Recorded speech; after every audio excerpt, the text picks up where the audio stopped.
नमस्कार, exam happy by Jharkhand channel में आपका स्वागत है। तो दोस्तों जुड़ चुका हूं मैं यहाँ पर झारखंड शिक्षक पात्रता परीक्षा 2024 के लेटेस्ट अपडेट को लेकर के।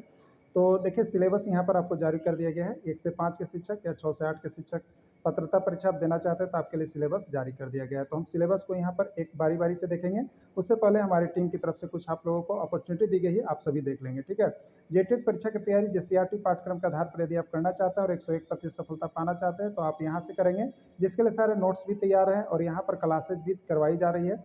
तो सिर्फ और सिर्फ अभी यहाँ पर 100 विद्यार्थियों के लिए ऑफर दिया गया है। 500 रुपये में आप 1 to 5 या 6 to 8 में जुड़ सकते हैं। 1 to 5 के लिए 500 रुपये आपके चार्ज होंगे और 6 to 8 के लिए भी 500 होंगे और दोनों के लिए 1000 होंगे। लेकिन 100 कैंडिडेट पूरा होने के बाद आप जो है अगर सीट बुक नहीं कर पाते हैं तो 1 से 5 की तैयारी के लिए 999 रुपये देने होंगे और 6 से 8 की तैयारी के लिए 999 रुपये और वहीं जो है आपको दोनों के लिए 1499 रुपये देने पड़ सकते हैं। तो आप जल्दी अपना सीट सुरक्षित करा लेंगे, क्योंकि यहाँ पर आप देखिएगा आकलन में भी लोगों ने परचम लहराया, क्योंकि सिर्फ जेसीईआरटी का chapter wise notes, handwritten notes से यहाँ पर तैयारी करवाई जाती है और उसके बाद जो है सहायक आचार्य में भी लोगों ने यहाँ से बहुत से नोट्स लेकर के देंगे और उनका रिजल्ट बहुत ही अच्छा हुआ है, क्योंकि जेसीईआरटी का पाठ्यक्रम से ही प्रश्न अभी पूछा जा रहा है। और जैक है तो जेसीईआरटी है, वो जेसीईआरटी से ही पूछेगा अपनी किताब से, तो जैक की किताब से तैयारी कर लीजिएगा। यानी झारखंड शिक्षक पात्रता परीक्षा 2024 का जो नया नियमावली प्रतिस्थापित किया गया है उसको हम लोग यहाँ पर टेकअप करेंगे। तो सबसे पहले देखेंगे 1 से 5 शिक्षक के लिए क्या नियमावली बन के आई है, क्या सिलेबस बन के आया हुआ है। तो सबसे पहले हम लोग यहाँ पर 1 से 5 शिक्षक का सिलेबस कवर अप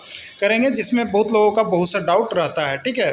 देखिए अब यहाँ पर रही कि सिलेबस क्या कुछ आपको 1 से 5 के लिए बताया गया है। यहाँ पर आप देखिएगा झारखंड शिक्षक पात्रता परीक्षा संशोधन नियमावली 2022 के नियम 3 में अंकित प्रावधानों को प्रतिस्थापित किया जाता है। मतलब नया नियम जो है उसमें क्या प्रतिस्थापित किया जाता है, क्या जोड़ा जाता है, उसको यहाँ पर दिया गया है, ठीक है। देखिए नियमावली में यहाँ पर साफ देखिए, आपके पास अगर पीडीएफ है तो देख लीजिएगा, नहीं तो पीडीएफ यहाँ से डाउनलोड कर लीजिएगा, मिल जाएगा आपको, ठीक है। देखिए विषय वर्तमान प्रावधान जो अभी मैंने चल रहा था, ठीक है, और प्रतिस्थापित प्रावधान जो नया उसमें किया गया, ठीक है। तो यहाँ पर अब आप देखिएगा विषय और बहुविकल्पीय प्रश्नों की संख्या, पत्रांक यहाँ पर है और खंड है और बहुविकल्पीय पूर्णांक दिया, ठीक है। देखिए यहाँ पर आपको दिया गया है पहला बाल विकास एवं शिक्षण पत्र, ठीक है। बहुविकल्पीय प्रश्न पहले कितना था, 20 था और यहाँ पर आपका 20 था, लेकिन अभी प्रतिस्थापित जो नया प्रावधान किया गया उसमें कितना किया गया, 30 नंबर। और देखिए यही आपका 2013 में भी था और यही आपका 2016 में भी था, ठीक है। क्लियर हो गया। चलिए तो बाल विकास से 30 प्रश्न रहेंगे। अगला देखिएगा भाषा। देखिए भाषा एक के अंतर्गत क्या आता है, देखिए 2 तरह के शिक्षक बनते हैं, सहायक शिक्षक और उर्दू शिक्षक बनते हैं ना। तो सहायक शिक्षक को यहाँ पर जो पहले था, जो अभी तक नियमावली बना हुआ था, वो 40 नंबर का था, ठीक है, जिसमें 20 प्रश्न भाषा, 20 प्रश्न हिंदी के होते थे और 20 प्रश्न अंग्रेजी के। लेकिन अब जो जेटेट होगी उसमें क्या कर दिया गया, तो उसमें देखिए यहाँ पर हिंदी के लिए 15 प्रश्न होंगे और अंग्रेजी के लिए 15 प्रश्न। यही आपका 2013 और 2016 यानी हूबहू आपको 2013-16 वाला यहाँ पर लागू कर दिया गया, ठीक है। तो ये कितने होंगे, तो ये आपके 30 नंबर के होंगे, ठीक है। तो भाषा जो होगा सहायक शिक्षक के लिए वो 30 नंबर के लिए होगा। यानी अगर आप सहायक शिक्षक बनना चाहते हैं तो हिंदी और अंग्रेजी का एग्जाम दीजिएगा, और कोई सहायक उर्दू शिक्षक बनना चाहते हैं तो वो उर्दू और अंग्रेजी के लिए परीक्षा यहाँ पर देंगे, ठीक है। चलिए अगला देखिएगा क्षेत्रीय और जनजातीय भाषा। क्षेत्रीय और जनजातीय भाषा की हम लोग बात कर लेंगे। तो क्षेत्रीय और जनजातीय भाषा भी आपका कितने नंबर का होगा, 30 नंबर का होगा, जो अधिसूचना संख्या इसके अनुसार दिया गया है, ठीक है।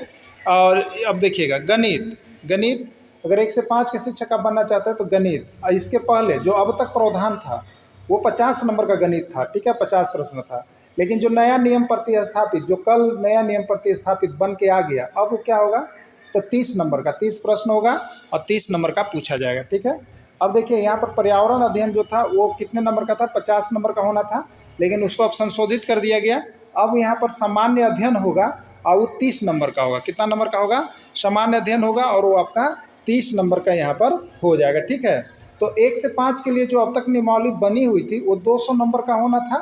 इसी को जैक ने क्या कर दिया था, वापस कर दिया था और कहा था कि एनसीटीई के मानक पर यह नहीं उभरता है। इसके कारण से झारखंड शिक्षक पात्रता परीक्षा अब तक क्या थी, रुकी हुई थी। और जैक मांग किया था कि 150 नंबर का सिलेबस बना के दिया जाए, तो 150 का सिलेबस अब चला गया। अब विज्ञापन आपका कल न परसों आ जाएगा, ठीक है। तो जो नया हुआ उसमें देखिए कितना हो गया, 150 अंकों का हो गया ना। और अभी तक आप सीटेट देखिएगा, चाहे यूपी टेट चाहे एमपी टेट, सब जगह 150 अंक के 1 से 5 के शिक्षक का प्रश्न होता है। ठीक है, 150 अंकों का ही होता है इसमें। ठीक है, 150 अंकों का ही इसमें होता है। तो ठीक है, तो 150 अंकों का आपका क्लियर यहाँ पर हो गया।